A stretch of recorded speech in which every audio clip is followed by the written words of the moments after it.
the EFCC recently released a statement stating that soon it will reopen corruption cases of ex-governors, some of whom are now in the Senate for prosecution. Now let's see some of the ex-governors who are now serving senators who have corruption cases to answer. Over 15 ex-governors won Senate seats in the 2015 general election, with many of them having cases of corruption ranging from misappropriation of public funds to money laundering hanging over their necks. Here are some former governors who are now serving senators with corruption cases to answer. Now we have Bukola Saraki, former governor of Kwara State, was accused of fraud and money laundering in 2014 and currently has a case of false assets declaration hanging over his neck, and he's the Senate president. And Godswill Akpabio, a former governor of Akwa Ibom State, widely known as Uncommon Governor when he held sway in the state for 8 years, is being investigated for corruption. He was invited twice by the EFCC in 2015 over allegation of 108 billion naira fraud. And the former governor of Abia State, Theodore Orji, was allegedly linked to the withdrawal of 5.6 billion naira in cash from the state's accounts in a commercial bank against the regulation of the Central Bank of Nigeria. He was arrested and detained by the EFCC for a period of time.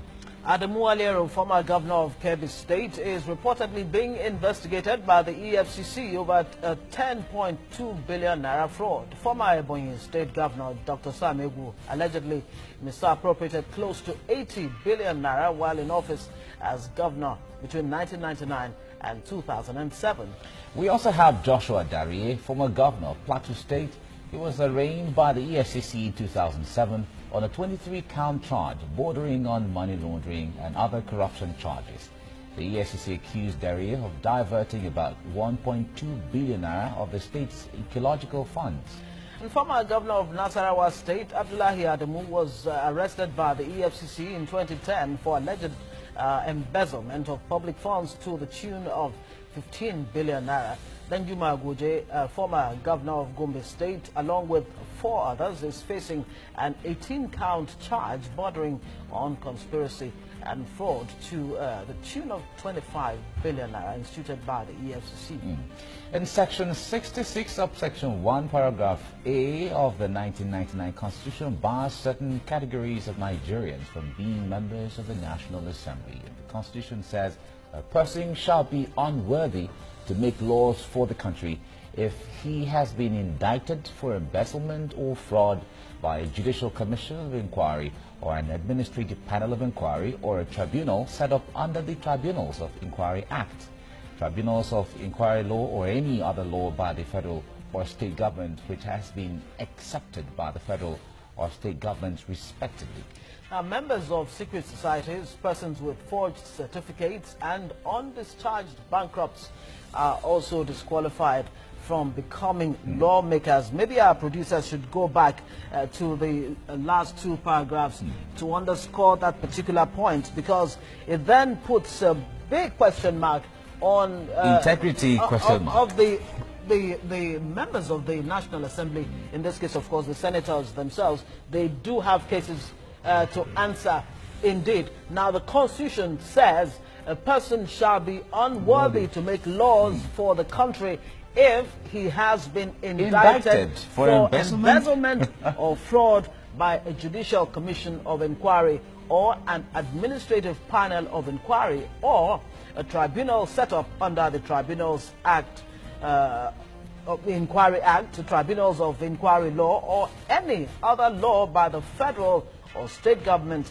which has been accepted by the federal or state governments respectively. We're bringing that for emphasis, so every Nigerian can get to see, to know that if it is the issue of integrity, some persons in the Senate and House of Reps don't have what it takes.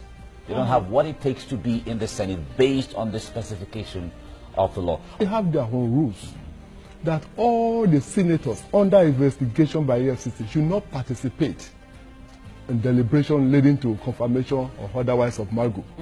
Though we are saying senators, yes, but I believe there's a lot of honorable men among them. Men of integrity. Men of integrity among them. Yes.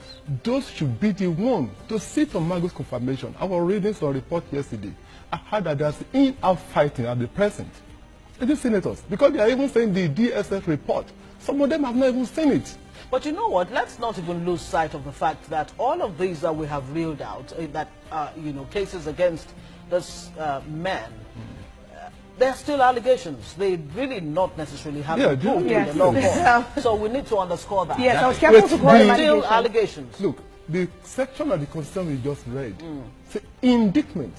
Yes. Indictment is not conviction. It's not conviction. It's not conviction. The mere fact that you've been indicted means you have... This underscores the need for agencies of government to carry out their function effectively. Yeah. Now, you ask me, how did they pass through screening? By INEC. All these senators. When these indictments have been there since on their necks. 2-3 years, 4-5 years. Before they contested the election, how did they pass through screening from INEC?